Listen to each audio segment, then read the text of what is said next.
Silicon city ಬೆಂಗಳೂರಿನಲ್ಲಿ ಸತತವಾಗಿ ಸುರಿತಾ ಇರುವಂತಹ ಮಳೆ ಸಾಲು ಸಾಲು ಸಮಸ್ಯೆಗಳನ್ನು ಸೃಷ್ಟಿ ಮಾಡಿಬಿಟ್ಟಿದೆ. ಅಧ್ವಾನವೇ ಕ್ರಿಯೇಟ್ ಆಗ್ತಾ ಇದೆ. ಒಂದು ಕಡೆ ಸಾವು ನೋವುಗಳ ಸಂಖ್ಯೆ ಜಾಸ್ತಿ ಆಗ್ತಾ ಇದೆ ಬೆಂಗಳೂರಿನಲ್ಲಿ, ಮತ್ತೊಂದು ಕಡೆ ಸರ್ಕಾರದ ವಿರುದ್ಧ ಜನ ಹಿಡಿಶಾಪವನ್ನು ಹಾಕ್ತಾ ಇದ್ದಾರೆ. ಈ ಬೆನ್ನಲ್ಲೇ ಎಚ್ಚೆತ್ತುಕೊಂಡಿರುವಂತಹ ರಾಜ್ಯ ಸರ್ಕಾರ ಈಗ ಮತ್ತೊಂದಿಷ್ಟು ಕ್ರಮಗಳ ಮೊರೆ ಹೋಗಿದೆ. ಏನದು ಕ್ರಮಗಳು? ಬನ್ನಿ ನೋಡ್ಕೊಂಡು ಬರೋಣ. ಹೊಸ ಕಟ್ಟಡ ನಿರ್ಮಾಣ ಮಾಡುವವರಿಗೆ ಬಿಗ್ ಶಾಕ್. ತಗ್ಗು ಪ್ರದೇಶಗಳಲ್ಲಿ ಕಟ್ಟಡ ಕಟ್ಟುವವರಿಗೆ ಹೊಸ ನಿಯಮ. ಗ್ರೌಂಡ್ ಫ್ಲೋರ್ನಲ್ಲಿ ಪಾರ್ಕಿಂಗ್ ಲಾಟ್ ರಚನೆಗೂ ಹೊಸ ನಿಯಮ.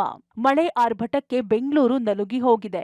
ಕಳೆದ 3 ದಿನಗಳಿಂದ ಸುರಿಯುತ್ತಿರೋ ಮಳೆಗೆ ಅರ್ಧ ಬೆಂಗಳೂರು ಜಲಾವೃತಗೊಂಡಿದೆ. ಬೇಸ್ಮೆಂಟ್ನಲ್ಲಿ ನಿಂತಿದ್ದ ಮಳೆ ನೀರು ಹೊರಹಾಕಲು ಹೋಗಿ ಕರೆಂಟ್ ಶಾಕ್ನಿಂದ 2 ಮೃತಪಟ್ಟಿದ್ದಾರೆ. ಮೈಕೋ ಲೇಔಟ್ ಪೊಲೀಸ್ ಠಾಣಾ ವ್ಯಾಪ್ತಿಯಲ್ಲಿ ಈ ಘಟನೆ ನಡೆದಿದ್ದು, ಹೀಗಾಗಿ ತಗ್ಗು ಪ್ರದೇಶಗಳಲ್ಲಿ ಮನೆ ನಿರ್ಮಾಣ ಮಾಡುವವರಿಗೆ ಇನ್ಮುಂದೆ ಬೇಸ್ಮೆಂಟ್ ರಚನೆ ಮಾಡೋಕೆ ಅವಕಾಶ ಇಲ್ಲ. ಈ ಕುರಿತು ರಾಜ್ಯ ಸರ್ಕಾರ ಹೊಸ ನಿಯಮ ಜಾರಿಗೆ ಮುಂದಾಗಿದೆ.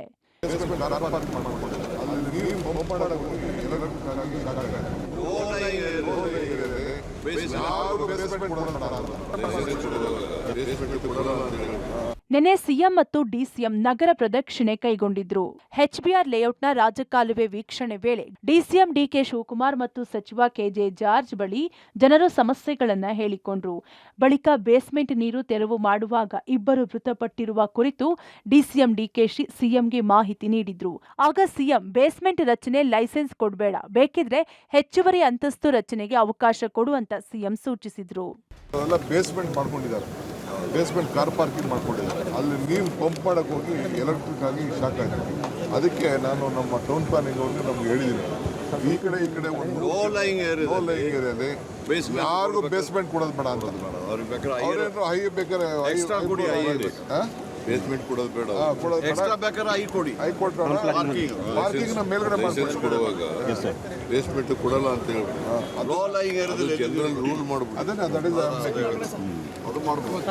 ಒಟ್ಟಾರೆ ಇನ್ಮುಂದೆ ಹೊಸದಾಗಿ ಕಟ್ಟಡ ನಿರ್ಮಾಣ ಮಾಡುವವರು ಬೇಸ್ಮೆಂಟ್ ಮಾಡಿಕೊಳ್ಳುವ ಆಗಿಲ್ಲ. ಫಸ್ಟ್ ಫ್ಲೋರ್ ಪಾರ್ಕಿಂಗ್ ಲಾಟ್ ಮಾಡಲಿ, ಬೇಸ್ಮೆಂಟ್ಗೆ ಲೈಸೆನ್ಸ್ ರದ್ದು ಮಾಡ್ತಾ ಇದ್ದು ನಿಯಮ ಜಾರಿಯಾಗುತ್ತಾ ಕಾದು ನೋಡಬೇಕಿದೆ. Lokesh Kodagadala, public TV, Bengaluru.